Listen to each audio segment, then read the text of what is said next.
Hola, ¿qué tal? Te doy la bienvenida aquí al videoblog de Derecho Romano 2 y el siguiente video va a ser un poquito más breve, pero nos vamos a ir vuela pájaro con las fuentes del derecho romano para ya entrar de lleno, ahora sí, al derecho de las obligaciones.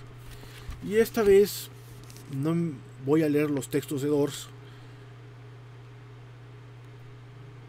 sino que tomaremos a un autor que Dors pues no ve con muy buenos ojos. A Gallo lo describe como un profesor de provincias, habla del derecho provincial. Bueno, no podemos pedirle a un romano del siglo segundo de nuestra era que escribiese como podemos escribir en el siglo XXI, donde tenemos WordPerfect, donde tenemos diferentes paqueterías para poder escribir desde la computadora. O hace 50 años o 40 años una máquina de escribir. Imagínense la revolución cuando se hizo el bolígrafo y se podía escribir, o bueno, el estilógrafo antes, escribir en papel como el que conocemos hoy en día. Ahora imagínense si en el siglo XIII se escribía sobre pergaminos y toda la piel que significaba eso en cuanto a vacas muertas para poder hacer un libro. Pues, ¿qué podemos decir del siglo segundo de nuestra era? Gallo creo que hizo un buen esfuerzo y es por eso que lo vamos a tomar aquí. En el comentario primero de las instituciones, Gallo comienza con una serie de conceptos que en realidad van describiendo las fuentes del derecho romano. De hecho, este título inicial le llama del derecho civil y del derecho natural. Vamos pues con cada uno de estos párrafos. Nos dice Gallo lo siguiente: todos los pueblos que se rigen por leyes y costumbres usan en parte su propio derecho y en parte el derecho común de todos los hombres. Pues el derecho que cada pueblo establece para sí es suyo propio y se llama derecho civil, como si dijéramos derecho propio de la ciudad. Esto ya ha quedado claro, el derecho civil es el derecho de Roma, el derecho de Roma como civis, como ciudad. Dijéramos derecho propio de la ciudad. En cambio, el que la razón natural establece entre todos los hombres, ese observa uniformemente entre todos los pueblos y se llama derecho de gentes. Hay un derecho común por la razón natural de todos los hombres. No voy a volver a entrar a la diatriba esta de hablar acerca del positivismo y la existencia del derecho natural, pero aquí Gallo está siendo muy claro, ¿no? Existe un derecho común en virtud de la común razón natural de todos los seres humanos, y es el derecho de gentes, el derecho que usan todas las naciones. Así pues, el pueblo romano usa en parte su propio derecho y en parte el derecho común de todos los hombres. Como sea, cada uno de ellos lo trataremos en su debido lugar. En su clasificación dualista, pues Gallo ha comenzado con esto, con distinguir entre el derecho de todos los hombres, el jus gentium, y el derecho propio de Roma, que es el jus civilis. Y seguimos. El derecho del pueblo romano se funda en las leyes, en los plebiscitos, en los senado consultos, en las constituciones de los príncipes, en los edictos de los que tienen derecho de dar edictos y en las respuestas de los prudentes. De esta última fuente hemos hablado mucho en estas horas aquí en este canal provisional para repasar la asignatura y cumplir como nos han establecido el temario. Pues vamos a hablar de cada una de estas fuentes de acuerdo a las institutas de Gallo. La ley es lo que autoriza y establece el pueblo. Plebiscito es lo que autoriza y establece la plebe. La plebe se distingue del pueblo en que con el nombre de pueblo se comprenden todos los ciudadanos, incluidos los patricios, y con el de plebe los ciudadanos que no son patricios. Hay que recordar que los patricios pues tienen que ver con la fundación de Roma y que la plebe son aquellos que van llegando posteriormente. Por lo cual, antiguamente, los patricios pretendían no estar obligados por los plebiscitos, ya que estos se hacían sin autoridad. Pero después se dio la ley Hortensia, en la que se ordenó que los plebiscitos obligaran a todo el pueblo. De ese modo fueron equiparados a las leyes. Vemos pues que en esta dualidad estamos hablando de las leyes que regían para los patricios y los plebiscitos para los plebeyos. Sin embargo, con la Lex Hortensia, pues los plebiscitos también tuvieron un alcance jurídico vinculatorio para con los patricios. Senado consulto es lo que el Senado autoriza y establece y tiene fuerza de ley, por más que en este punto hay discusiones. Pero quedémonos pues con lo primero. El Senado consulto es lo que el Senado autoriza y establece y tiene fuerza de ley. Constitución del príncipe es lo que el emperador establece por decreto, por edicto o por epístola. Jamás se ha dudado de que tenga fuerza de ley, ya que el mismo emperador recibe el poder en virtud de una ley. Hay que recordar que ya está escribiendo Gallo en la primera fase imperial, que concluirá en el 230, de acuerdo a las fechas que nos señalaba Dors. Y evidentemente una de las fuentes predominantes en ese momento son las constituciones imperiales.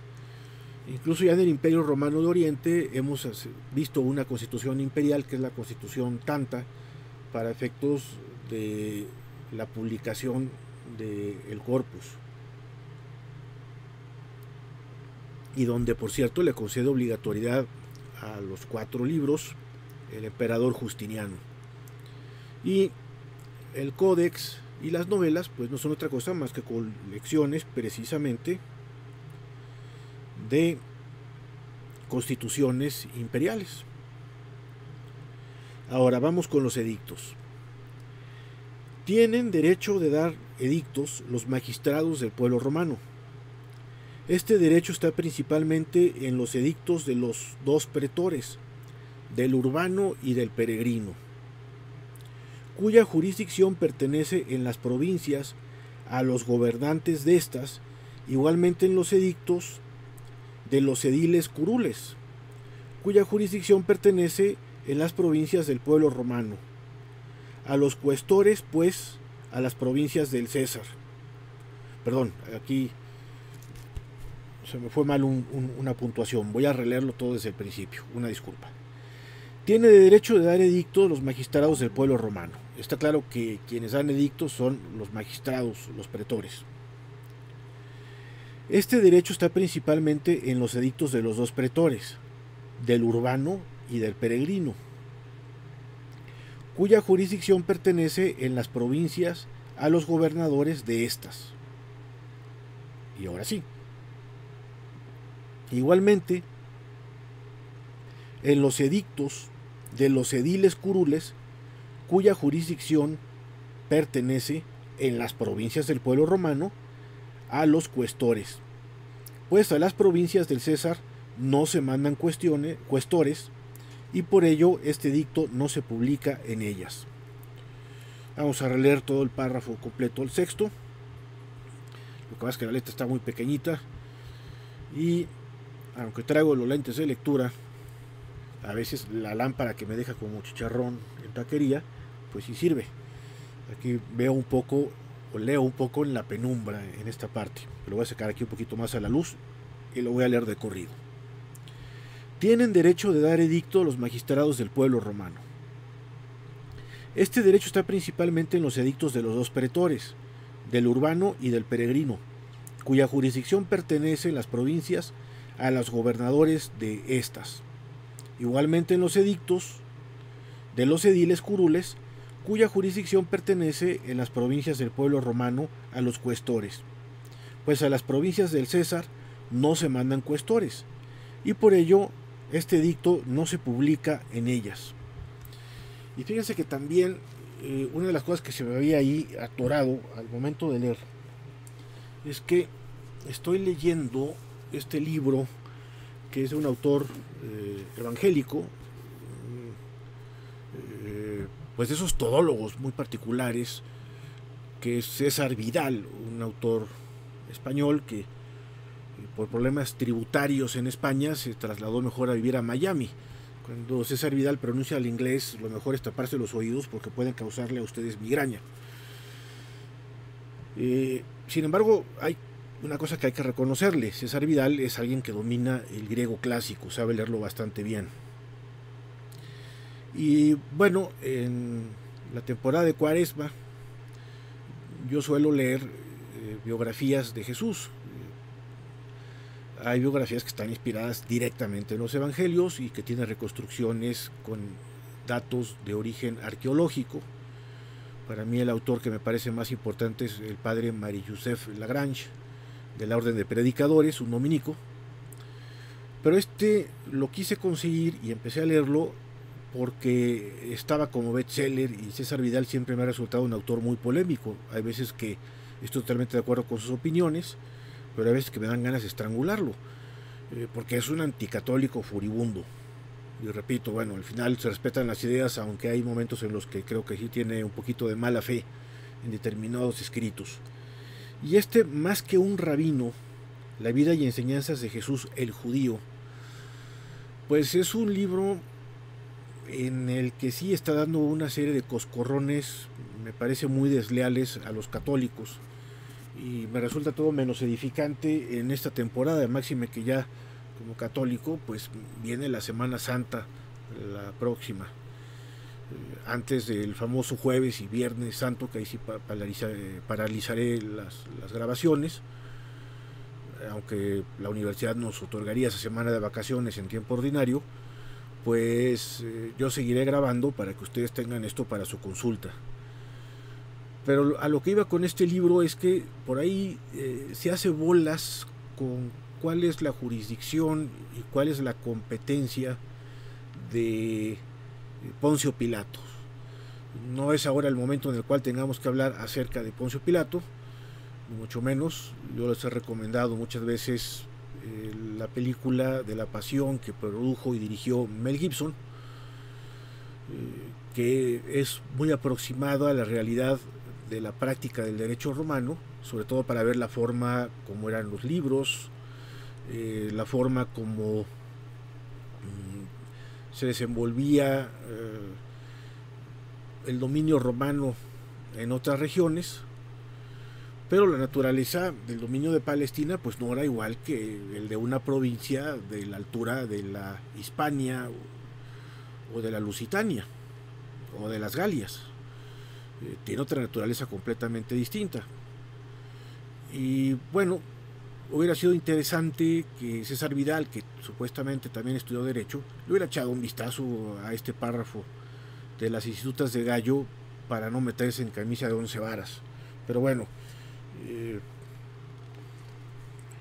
solamente es como una opinión que también me distrajo un poco en la lectura, porque pues estoy leyendo este libro y no sé ustedes, pero a mí me cuesta trabajo en estas circunstancias conciliar el sueño, en parte porque me preocupan mis papás que están allá en Guadalajara, aunque hoy mi hermana que vive allá, la otra es la que vive en Boston, nos compartió fotografías en la que los fue a visitar y están bastante bien, creo que están mejor que yo, cosa que doy gracias a Dios. Pero pues bueno, uno quisiera estar con los suyos y no en cuatro paredes, pero ¿qué le vamos a hacer, no? Son situaciones que nos exceden y como les he comentado hasta el cansancio, pues hay que estar atentos a las recomendaciones que vienen de la Organización Mundial de la Salud, porque pues la realidad es que sin salud y sin vida antes, poco o nada podemos hacer. Vemos algunos que el dinero nos importa poco, hay gente que el dinero les chifla demasiado, pero lo cierto es que para hacer lo que nos gusta necesitamos salud y para hacer lo que nos gusta necesitamos vida, y por eso hay que cuidarnos. Finalmente, y este es un párrafo que ya habíamos abordado parcialmente, nos dice nuestro buen amigo Gallo lo siguiente: respuestas de los prudentes son las sentencias y opiniones de aquellos que tienen permiso de sentar derecho. Cuando las sentencias de todos ellos son unánimes, su contenido obtiene fuerza de ley. Lo que hemos visto es especie como de precedentes que nos hablaba Álvaro Doros, que sin embargo no pretendían de ninguna manera convertirse en un conjunto de normas jurídicas como el derecho moderno, y que excepcionalmente llegaron a plasmarse precisamente en la regula iuris. Cuando las sentencias de todos ellos son unánimes, su contenido obtiene fuerza de ley, pero si disienten, el juez puede seguir la sentencia que le plazca, y así consta en un rescripto del divino Adriano. Bueno, así es una referencia a un emperador.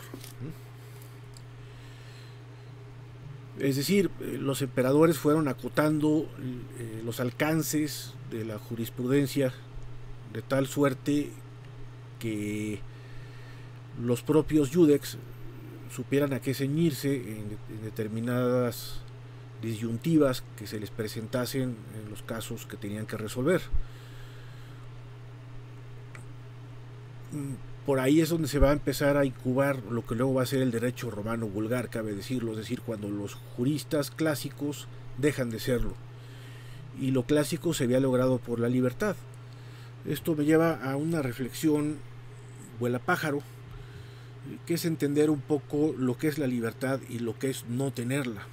Por ejemplo, en este momento no tenemos libertad para salir a correr como locos, ¿no?